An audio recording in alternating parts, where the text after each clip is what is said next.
1, 2, 3, come on!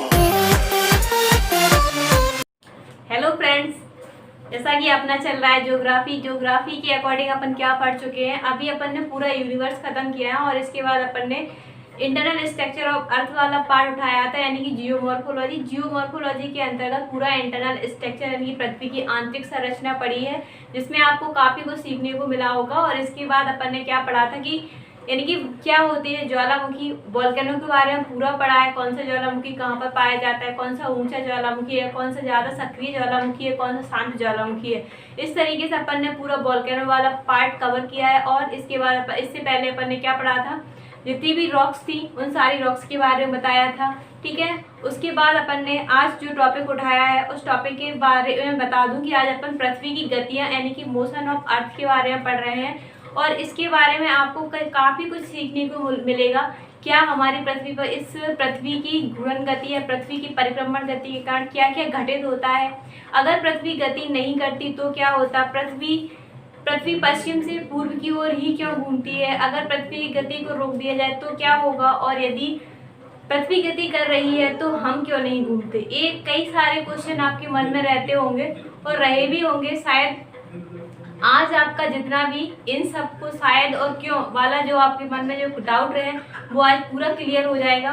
सबसे पहले मैं बता दूं कि पृथ्वी जो है वो किस तरीके से इसका ओरिजिन हुआ है, क्योंकि सबसे पहले किसी भी चीज़ का उसके आगे बढ़ने से पहले उसके बारे में बेसिक पॉइंट पता होना बहुत ज़रूरी है। जिसमें देखा जाए तो पृथ्वी यानी कि आज से कई करोड़ों वर्ष पहले जो हुआ, यानी कि यूनिवर्स में जैसा मैंने बताया था किस तरीके से प्लैनेट यानी कि ओरिजिन हुए हैं, उससे पहले अगर देखें तो पृथ्वी जितने भी अगर बात करें तो सूर्य क्या था, एक काफ़ी गर्म मात्रा में एक गैस का गोला बोल सकते हैं, या फिर बहुत ज़्यादा गर्म मात्रा में एक आगे गोला है और उसके चारों तरफ एक गैसीय फिलामेंट। जिस तरीके से यहाँ पे मैं आपको बता देती हूँ, ये पूरा सूर्य है और ये सूर्य कैसी अवस्था में, गर्म अवस्था में है। इसके चारों तरफ गैसों का बना हुआ एक फिलामेंट क्या कर रहा था, चक्कर काट रहा था या रोटेट हो रहा था। इसमें क्या हुआ, जब कोई इसकी चारों तरफ चक्कर काटेगा तो क्या होगा, आखिर में आकर उसके संपर्क में आएगा और वो टूटेगा। जब ये फिलामेंट इसके साथ, ये ठंडा था और ये गर्म था और इस साथ सूर्य के साथ टकराने के साथ क्या हुआ, ये फिलामेंट है, आप इसको समझ सकते हो, ये फिलामेंट है, ये अपना सन है। इस सन के चारों तरफ ये चक्कर लगा रहा था और लगातार एनर्जी मिलने के कारण क्या हुआ, गैसों का ये फिलामेंट टूटा, अलग अलग तरीके से टूट गया, इस तरीके से बिखर गया और इससे कई ग्रहों की उत्पत्ति हुई। मतलब ग्रह कितने हैं अपने पास, 8 ग्रह हैं, इसके साथ कई क्षुद्र ग्रह बने, कई उल्का पिंड वगैरह बनी। तो इस तरीके से गैसों का एक फिलामेंट जो सूर्य के चारों तरफ रोटेट हो रहा था, रोटेट होने के बाद एक कई पार्ट में टूट गया, जिनमें से कई ग्रह बने। इन ग्रहों में से एक रही अपनी पृथ्वी। तो पृथ्वी अगर आपसे सिंपल सी भाषा में पूछा जाए तो पृथ्वी किस तरीके से ओरिजिनेट हुई है, तो आप कह सकते हो कि काफ़ी करोड़ों वर्ष पहले की बात है, जब क्या हुआ था, पूरा एक गैसीय फिलामेंट था जो सूर्य के चारों तरफ रोटेट हो रहा था और सूर्य में इतनी गर्मी है कि उसके पास जो भी जाएगा वो ऑटोमेटिक पिघलकर क्या हो जाएगा, राख हो जाएगा। तो वही हुआ इस गैसीय फिलामेंट के रूप में। तो इसके चारों तरफ ये तितर बितर हो गया, जिनमें से कई ग्रह बने, उनमें से एक है अपनी पृथ्वी। तो ये आपका यहाँ पर क्या पृथ्वी किस तरीके से ओरिजिनेट हुई है। ठीक है, तो एक सिंपल सी भाषा में आपको समझाने की कोशिश की है। अब देखते हैं, मैंने जैसे बताया कि पृथ्वी गति कर रही है तो क्यों करती है, पश्चिम से ही पूर्व क्यों घूमती है, पूर्व से पश्चिम क्यों नहीं घूमती है, आपके मन में सवाल आता होगा। पृथ्वी गति करती है तो हम क्यों नहीं घूमते उसके साथ में, ये भी आपके मन में क्वेश्चन आता है। पृथ्वी की गति को रोक दिया जाए तो क्या होगा, ये भी आपके मन में क्वेश्चन आता है। तो इन सारी चीज़ों के जितने भी आपके पास डाउट हैं वो अभी क्लियर कर। अब देखते हैं पृथ्वी का, अब यहाँ से शुरू होता है आपका पृथ्वी का झुकाव किस तरीके से है, पृथ्वी का आकार किस तरीके का है। तो सबसे पहले पृथ्वी, आपको पता है पृथ्वी किस तरीके से झुकी हुई है। अगर अक्ष की बात करें, एक्सिस की बात करें तो 23.5 डिग्री झुकी हुई है। और अगर ऑर्बिट की बात करें यानी कि कक्ष की बात करें तो वो कितनी झुकी हुई है, 66.5 डिग्री। देखते हैं यहाँ पर, तो ये पृथ्वी है। सबसे पहले अपनी जो पृथ्वी है उसका आकार किस तरीके का है, शेप किस तरीके का है। अगर ज्योग्राफी की भाषा में पूछे तो जियोइड आकार का है। जियोइड मतलब होता है लगभग यानी कि किस तरीके से बोल सकते हैं, लगभग मतलब मध्य का भाग क्या है इसका, उभरा हुआ है, यानी कि मिड वाला पार्ट देखोगे तो उभरा हुआ है। और नॉर्थ पोल और साउथ पोल की बात करें तो ये चपटी है। ठीक है, अगर इस तरीके से देखिए कई वैज्ञानिकों के द्वारा बताया गया था, जैसे न्यूटन हो गया। न्यूटन ने क्या बताया था कि पृथ्वी किस तरीके की संतरे नुमा आकार की है, अंडाकार आकार की है। कई लोग अलग तरीके से, मतलब अलग अलग तरीके की वैज्ञानिक आए और अलग अलग तरीके से उनके द्वारा वो कॉन्सेप्ट दिए गए। तो अपन को सिर्फ ज्योग्राफी की भाषा में देखना है तो पृथ्वी का शेप किस तरीके का है, ज्योइड या लघुभक्ष। हिंदी में आएगा तो लघुभक्ष आएगा और इंग्लिश में आएगा तो ज्योइड आएगा। लघुभक्ष का मतलब अगर आपसे पूछ लिया जाए तो क्या होता है, लघुभक्ष का मतलब हो जाएगा कि पृथ्वी का वह भाग जो मध्य का भाग है वो उभरा हुआ है, यानी कि ये मध्य वाला भाग है, ये उभरा हुआ है। और पोलों की अगर बात करते हैं, उत्तरी ध्रुव और दक्षिणी ध्रुव पर कैसी है, ये चपटी है। तो ये आपका यहाँ पर दिख रहा है। अब देखते हैं अक्ष पर कितनी झुकी हुई है। तो अक्ष यानी कि ये इसके अक्ष है, एक्सिस होगा। ये एक्सिस मतलब होता है 90 डिग्री नॉर्थ और 90 डिग्री साउथ, यानी इसको बोलते हैं अक्ष। यानी कि ये हो गया आपका कितना है, तो 23.5 डिग्री झुका हुआ। कक्ष की बात करें, कक्ष मतलब ये वाला पार्ट दिख रहा है, कक्ष की बात करते हैं तो ये कितना है, तो ये ऑर्बिट की बात करें तो 66.5 डिग्री झुकी हुई है। इसमें देखते हैं टोटल झुकाव, अगर आपसे पूछ लिया जाए तो टोटल झुकाव कितना है, 90 डिग्री है।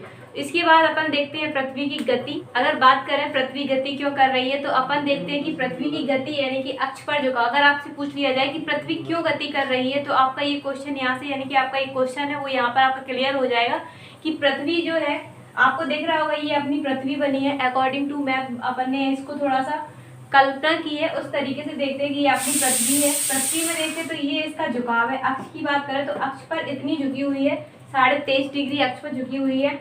पूरा झुकाव अगर बात करें तो 90 डिग्री है। 23.5 यानी कि 90 में से घटा देंगे तो कितना बचा, 66 बचा। 66 में से देखते हैं तो 66.5 डिग्री ये क्या हो जाएगा, अपने कक्ष पर झुकी हुई है। अब ये अक्षीय झुकाव कितना हो गया, कक्ष की झुकाव कितना हो गया, तो अक्ष की एक्सिस की बात करें तो ये 23.5 डिग्री झुकी हुई है और कक्ष की बात करें तो ये 66 डिग्री झुकी है। अब जिस तरफ ज्यादा झुकाव होगा वहीं से रोटेट करना शुरू करेगी। तो आप कह सकते हो कि पृथ्वी अपने अक्ष और कक्ष पर झुकाव के कारण ही है, झुकी होने के कारण क्या करती है, पश्चिम से पूर्व की ओर परिक्रमा करती है। आप ये देख सकते हो कि ये इस तरीके से झुका हुआ है, तो इसका रोटेट होना कहाँ से शुरू होगा, जिस तरफ झुकाव है उसी उधर की ओर ही इसका रोटेट होना शुरू होगा। तो अब आपका ये जो डाउट था आपका ये क्लियर हो गया होगा कि पृथ्वी अपने अक्ष पर 23.5 डिग्री और कक्ष पर 66 डिग्री 66.5 डिग्री झुकाव के कारण ही पश्चिम से पूर्व की ओर गति करती है। ठीक है, अब गति करती है, इसमें आपको देखना है कि ये आपका याद रखना है, क्योंकि ये सिंपल से क्वेश्चन पूछ लेते हैं कि पृथ्वी का झुकाव क्यों हो रहा है। तो आप बता सकते हो पृथ्वी क्यों परिक्रमा करती है, पृथ्वी क्यों गति करती है, तो अक्ष और कक्षीय झुकाव के कारण पृथ्वी अपने अक्ष पर किस तरीके से घूमती है, पश्चिम से पूर्व की ओर घूमती है।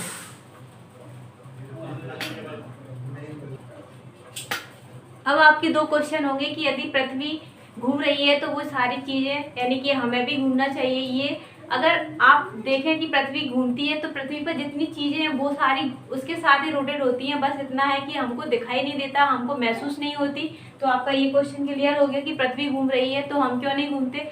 लेकिन हाँ, अगर आपको बता दें कि जब आपने कभी बस में बैठे हुए और सफर कर रहे हो तो उसके चारों तरफ जितने भी पेड़ पौधे हैं ना वो सारे रोटेट होते हुए दिखाई देते हैं।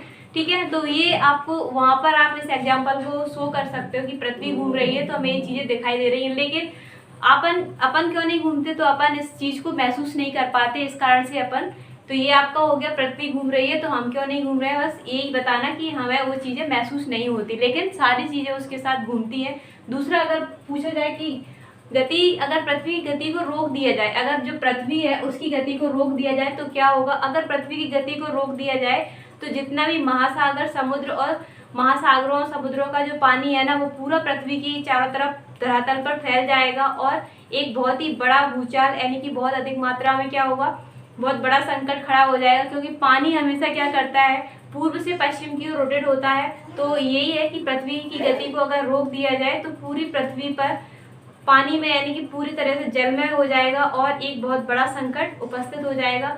तो ये आपका ये क्वेश्चन क्यों, किस कारण से अगर ऐसा कर दिया जाए तो क्या होगा, तो ये है कि पानी जो है वो पृथ्वी के विपरीत घूमता है, यानी कि पूर्व से पश्चिम की ओर पानी का घूर्णन होता है, रोटेट होता है ये। ठीक है, अब पढ़ते हैं पृथ्वी की अक्षीय गति, जिसके कारण क्या क्या देखने को मिलता है। अभी तो सिर्फ सिंपल सा बेसिक जो था वो बेसिक आपका लेवल बना रही थी, जिससे कि आपको ये चीजें समझ में आए, एक इंटरेस्ट जागे, इसलिए अब अपना यहाँ से इम्पोर्टेंट पार्ट स्टार्ट होता है। आप देखते हैं पृथ्वी की अक्षीय गति के कारण क्या क्या होता है। तो यहाँ पर अपन पूरा जितना भी क्वेश्चन अगर उठ के आते हैं ना पेपर में, तो यहाँ पर आपका पूरा बिल्कुल अगर अच्छे से देख लिया ना, तो पूरे क्वेश्चन सही होने के पूरे चांसेस है। जिसमें देखते हैं पृथ्वी की घूर्णन गति बता दिया था। घूर्णन गति को दैनिक गति भी बोलते हैं, अक्षीय गति भी बोलते हैं, परिभ्रमण भी बोलते हैं, अलग अलग तरीके से हिंदी में, लेकिन रोटेशन उसमें बोलते हैं। ठीक है, इसमें देखते हैं दिशा, यानी कि पश्चिम से पूर्व की ओर पृथ्वी घूमती है। पृथ्वी किस तरीके से घूमती है? पश्चिम से पूर्व की ओर। पश्चिम से पूर्व की ओर ही क्यों घूमती है? तो पश्चिम से पूर्व की ओर क्यों घूमती है बता दिया था। पृथ्वी का 23.5 डिग्री अक्ष पर झुकाव और 66.5 डिग्री कक्ष पर झुकाव के कारण पृथ्वी अपने अक्ष पर पश्चिम से पूर्व की ओर घूमती है। क्यों? क्योंकि जिस तरफ ज्यादा झुकाव होगा वहीं से पृथ्वी का, वहीं से उस चीज का घूमना स्टार्ट हो जाएगा। एक आपका यहाँ से क्लियर। दूसरा देखते हैं पृथ्वी को घूमने में कितना समय लगता है अपने अक्ष पर घूमने में। तो 23 घंटे 56 मिनट 4 सेकंड। ये क्वेश्चन हमेशा पूछा जाता है, लेकिन जो छोटे एग्जाम होते हैं उनमें हमें से पूछते हैं। तो 23 घंटे 56 मिनट 4 सेकंड का टाइम पृथ्वी को लगता है अपने अक्ष पर घूमने के लिए। परिणाम देखते हैं क्या क्या रिजल्ट निकलते हैं जब अपने अक्ष पर घूमती है। तो सबसे पहले क्या होता है? दिन और रात बनते हैं, डे नाइट का होना। दूसरा, पवनों की दिशा में बदलाव होना। पवनों की दिशा में बदलाव किस तरीके से? अगर इस तरीके से पवन क्षैतिज रूप से चल रही है, और इसमें एक चीज और आ जाएगी, कोरियोसिस बल। तो ये आपको जब पूरा पवन पढ़ाएंगे, धाराएं पढ़ाएंगे, तब इसको पूरा क्लियर करेंगे। लेकिन आपको अभी सिर्फ इतना ही देखना है कि पवनों की दिशा में बदलाव, यानी पवन इस तरीके से चल रही है तो पवन अपनी दिशा इस तरीके से बदल सकती है। ठीक है, तो ये किस कारण से होता है? पवनों की दिशा में बदलाव पृथ्वी की अक्ष पर गति के कारण। दूसरा, जलधाराओं की दिशा में विक्षेपण होना या परिवर्तन होना या बदलना, एक ही बात है। जैसे आपने गर्म और ठंडी जलधाराएं पढ़ी होंगी, गर्म और ठंडी जलधारा। ठीक है, ये अभी अपन पूरा जलधारा वाला टॉपिक पढ़ेंगे कि कौन सी गर्म ठंडी जलधारा है, तो ये किस तरीके से बदलती है। तो ये आपको देखना है पृथ्वी की घूर्णन गति के कारण। दूसरा, अब तीसरा अगर देखें तो पृथ्वी पर जो ज्वार भाटे आते हैं, दैनिक ज्वार भाटे, मतलब ज्वार भाटे का मतलब होता है जल का मतलब जो समुद्री जल है उसका ऊपर की ओर उठना, ज्वार नीचे की ओर गिरना, भाटा। तो ज्वार भाटा किस कारण से होता है? पृथ्वी का अक्ष पर घूमने के कारण होता है। ठीक है, क्यों होता है? क्योंकि सूर्य और जो सन है, सूर्य और चंद्रमा है, सूर्य और चंद्रमा का आकर्षण बल के कारण होता है। इसका 5% आकर्षण बल रहता है, इसका 11% आकर्षण बल रहता है। लेकिन ये किस कारण से पूछा जाए तो ज्वार भाटा अभी पूरा कंप्लीट कराएंगे, लेकिन आपको सिर्फ सिंपल सा याद रखना है, क्योंकि क्वेश्चन यहाँ से उठ के आते हैं कि पृथ्वी की अक्ष पर झुकाव के कारण क्या क्या होता है। जब पृथ्वी अपने अक्ष पर घूर्णन कर रही होती है तब क्या होता है। ठीक है, तो क्या होता है? दिन रात का बनना होता है। दूसरा, इस पर क्या होता है? हवाओं की गति बदल जाती है, जलधाराओं की गति बदल जाती है। ज्वार भाटे जो है, दैनिक ज्वार भाटा की जो गति होती है उसमें परिवर्तन देखने को मिलता है। अगर बात करें तो डे और नाइट का पता कैसे चलता है, तो ये रेखा होती है प्रतिदीप्ति व्रत। प्रतिदीप्ति व्रत यानी कि लाइन ऑफ इल्यूमिनेशन होता है। जिस तरफ सूर्य की किरणें, इस पार्ट पर सूर्य की किरणें पड़ती है वहां पर डे रहता है, और जिस पार्ट पर सूर्य की किरणें नहीं पड़ रही होती वहां पर नाइट रहती है। ये कौन सी रेखा डिवाइड करती है डे और नाइट में? तो उसको बोलते हैं प्रतिदीप्ति व्रत। ठीक है, इसके बाद अब देखते हैं जब पृथ्वी सूर्य के चारों तरफ घूमती है तब किस तरीके से घूमती है, क्या क्या इफेक्ट पड़ते हैं, ये देखते हैं। तो जब हमारी पृथ्वी सूर्य के चारों तरफ, ये अपना सन हो गया और इसके चारों तरफ भी पृथ्वी घूम रही है, इसकी कक्षा किस तरीके की होती है? तो कक्षा का आकार अगर पूछ लिया जाए तो दीर्घवृत्ताकार यानी कि इलेप्टिकल होता है। उसके बाद अगर देखें तो अवधि यानी कि टाइम ड्यूरेशन कितना लगता है, तो 365 दिन 1/4 डे। मतलब अगर बात करें तो 365 दिन और एक्स्ट्रा जो 1/4 के रूप में बचता है ना, तो उसके कारण क्या होता है? लीप ईयर्स का टाइम आ जाता है। ठीक है, अगर दिशा देखें तो दिशा वही रहेगी, पश्चिम से पूर्व की ओर घूमती है। ठीक है, आप प्रभाव देखते हैं इसके कारण क्या होता है, तो सीजन फॉर्मर यानी कि मौसम जो बनता है, ऋतु परिवर्तन पूछ लिया जाए या मौसम परिवर्तन पूछ लिया जाए तो वही है। तो मौसम परिवर्तन होना, ठीक है, ऋतुओं का बनना बोल सकते हैं। दिन रात का छोटा बड़ा होना, दिन रात छोटे बड़े होते हैं।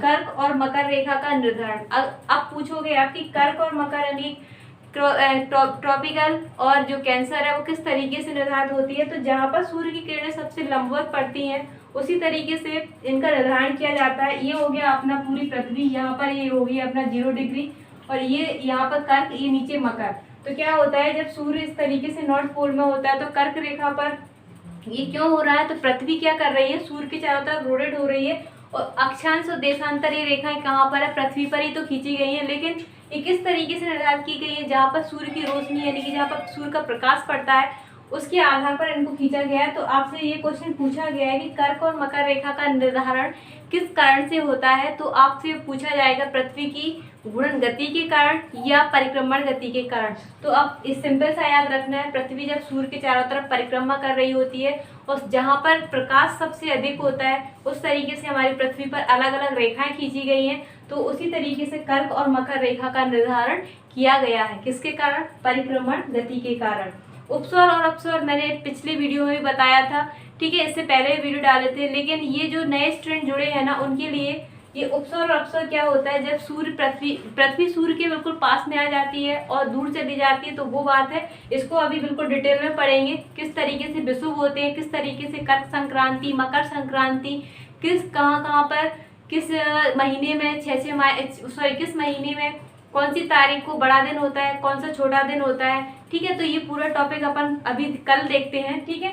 तो सबसे सिंपल सा अगर बात पूछ ले, और एक क्वेश्चन हो कि ध्रुवों पर 6 माह की रात और 6 माह के दिन जो होते हैं वो किस कारण से होते हैं। तो पृथ्वी जब सूर्य के चारों तरफ गति कर रही होती है, परिक्रमण गति के कारण एक घटना घटती है। आज अपन ने क्या देखा कि पृथ्वी, पहले तो सबसे पहले अपन ने बेसिक पॉइंट निर्धारित किए कि पृथ्वी किस तरीके से, क्यों पृथ्वी हमारी गति करती है, नहीं करती तो क्या होता, और हम क्यों गति नहीं करते, गति को रोक दिया जाए तो क्या होता। तो ये सारी बेसिक जो बातें थी वो मैंने आपको बताया। एक बार फिर से बता देती हूँ कि अगर पृथ्वी गति कर रही है तो क्यों कर रही है। पृथ्वी अपने अक्ष पर और कक्ष पर झुकाव के कारण पश्चिम से पूर्व की ओर गति करती है। दूसरा, हम क्यों नहीं घूमते, तो इसके पीछे एक रीजन होता है कि पृथ्वी जब गति कर रही होती है तो सारी चीज़ें घूम रही होती है, बस अंतर इतना है कि वो सारा घूमना हमें महसूस नहीं होता है। तीसरी बात, अगर पृथ्वी की गति को रोक दिया जाए तो जो समुद्र महासागरों का जल है, पूरी पृथ्वी जलमग्न हो जाएगी, क्योंकि इसके विपरीत दिशा में कौन घूमता है, जल घूमता है। अगर आपसे क्वेश्चन पूछ लिया जाए कि महासागरों का जल किस तरीके से घूमता है, तो वो पूर्व से पश्चिम की ओर घूमता है,